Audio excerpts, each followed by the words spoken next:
donde aprenderás a elaborar el marco teórico a partir de la revisión de la literatura y la construcción de una perspectiva teórica. Algunos autores establecen el marco teórico simplemente como la revisión de la literatura.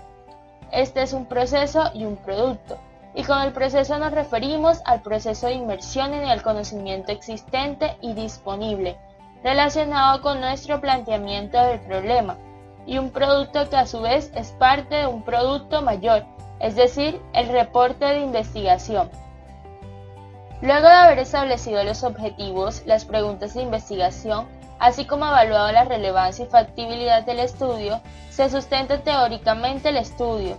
Algunos autores denominan esta etapa como marco teórico, el cual se fundamenta principalmente en exponer, analizar teorías, es decir, las conceptualizaciones, las perspectivas teóricas, las investigaciones y los antecedentes en general, valiosos para el correcto encuadre del estudio. A partir del marco teórico se establece una visión que permite ubicar el planteamiento del problema dentro del campo de conocimiento involucrado. Según Mertens nos señala cómo encaja la investigación en un panorama general de un tema estudiado. Además, proporciona nuevas ideas y permite compartir investigaciones previas. A continuación mencionaremos 7 funciones destacadas que cumple un marco teórico dentro de una investigación. Primero, ayuda a prevenir errores que se han cometido en otros estudios. Segundo, guía cómo se debe realizar el estudio, ya que a partir de los antecedentes se puede identificar cómo se ha tratado un problema específico de investigación, como qué clases de estudios se han efectuado, con qué tipo de participantes, cómo se han recolectado los datos, en qué lugares se han llevado a cabo, qué diseños se han utilizado, y aunque no se incluyen los estudios previos, es necesario revisarlos, puesto que nos brindan orientación acerca de lo que queremos o no para nuestro estudio. Tercero, amplía el horizonte del estudio y guía al investigador para que se centre en su problema para evitar desviaciones del planteamiento original. Cuarto, sustenta por medio de documentos la necesidad de llevar a cabo la investigación. Quinto, conlleva el planteamiento de hipótesis o afirmaciones que posteriormente son sometidas a prueba en la realidad. Sexto, funcionan como base de inspiración a nuevas líneas y áreas de investigación. Séptimo, algunas veces provee un marco de referencia que ayuda a interpretar los resultados. No contar con un marco de referencia o teórico podría implicar una investigación sin sentido. Por ejemplo, si intentamos remover tinta que expulsan los periódicos en los cuerpos de agua a partir de carbón activado, al revisar la literatura nos percataríamos que tal investigación carece de sentido, pues la tinta de periódico no es soluble en agua.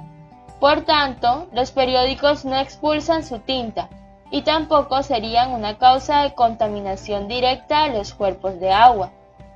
La elaboración del marco teórico usualmente comprende 2 etapas que explicaremos a continuación.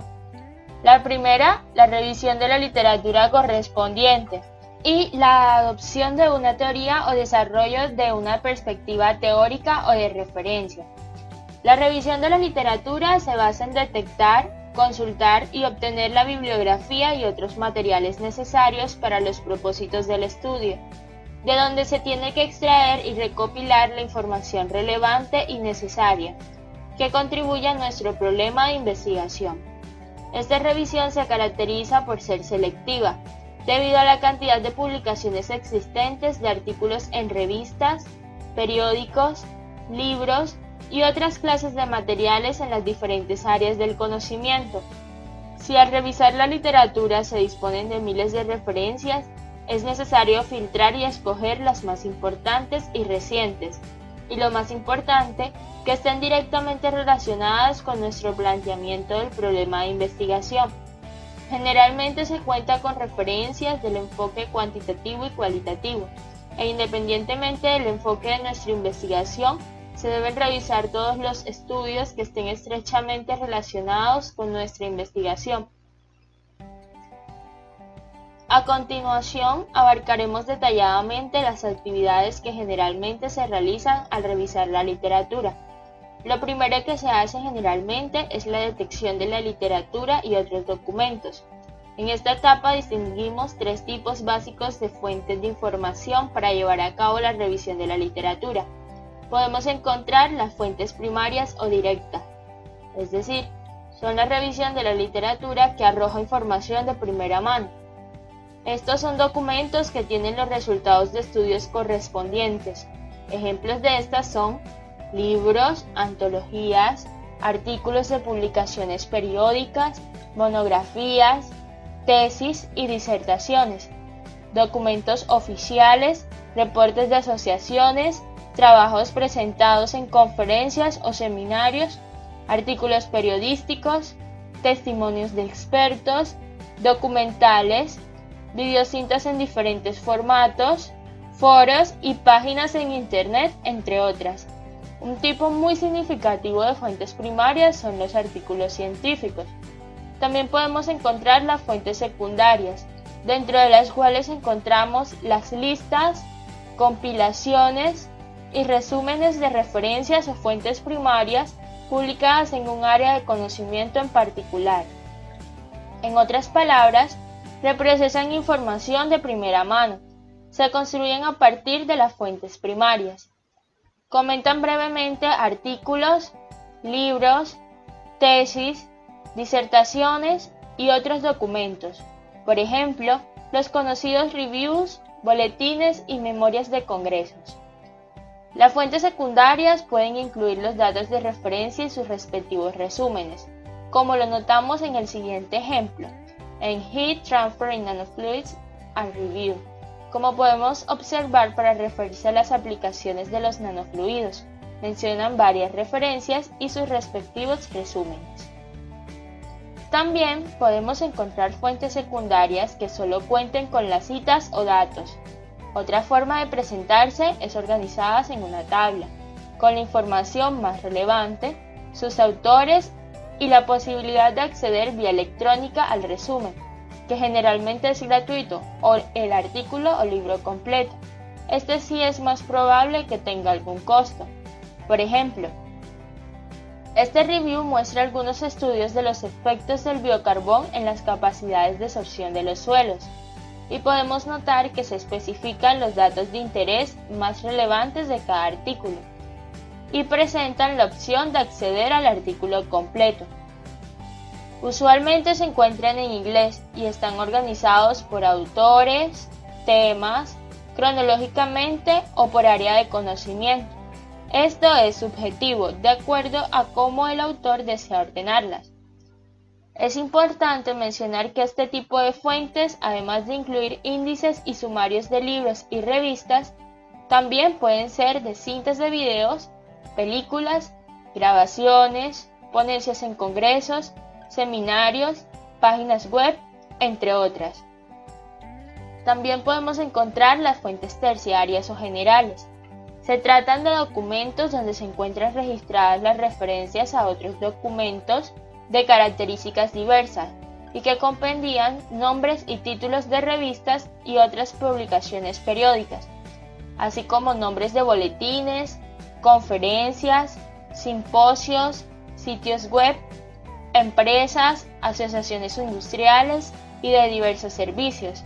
Por ejemplo, catálogos de nombres de instituciones nacionales e internacionales al servicio de la investigación, directorios de empresas que ofrezcan reactivos y equipos de laboratorio, páginas web con catálogos de becas para distintos países del mundo en diferentes áreas, el catálogo de libros de métodos numéricos de la biblioteca.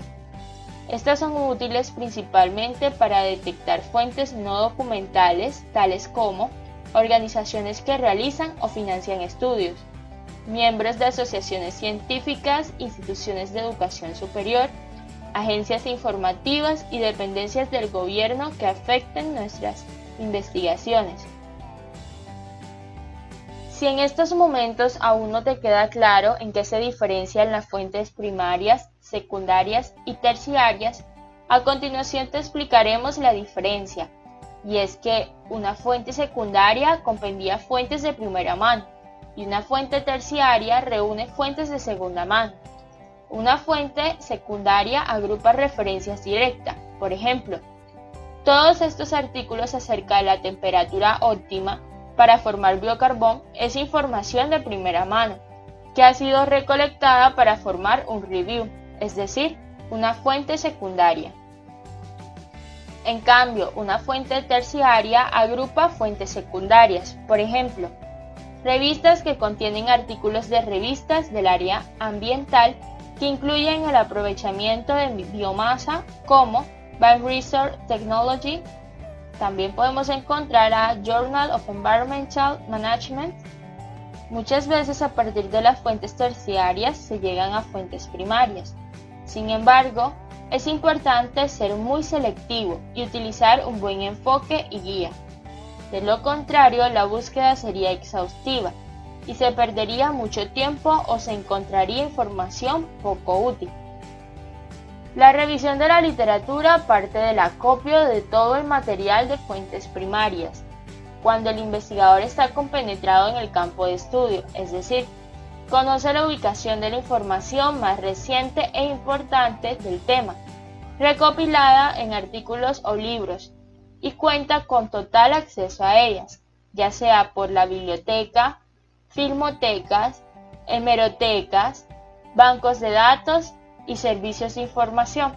Sin embargo, es poco común que suceda así, especialmente en países donde se cuenta con un número reducido de centros bibliográficos, y muchas veces las colecciones de revistas son incompletas o no se encuentran actualizadas, y tampoco se dispone de muchos libros u otros documentos.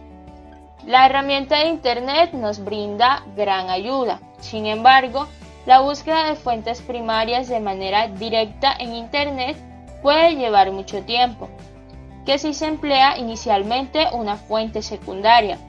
Por tal razón es recomendable acudir primeramente con expertos en el tema, como profesores o tu tutor de tesis, y a fuentes secundarias o terciarias para localizar e identificar las fuentes primarias. Los autores de las fuentes secundarias y terciarias son especialistas en el tema. Por tal razón son fuentes confiables y es un material de gran ayuda, principalmente porque este paso ahorra mucho esfuerzo.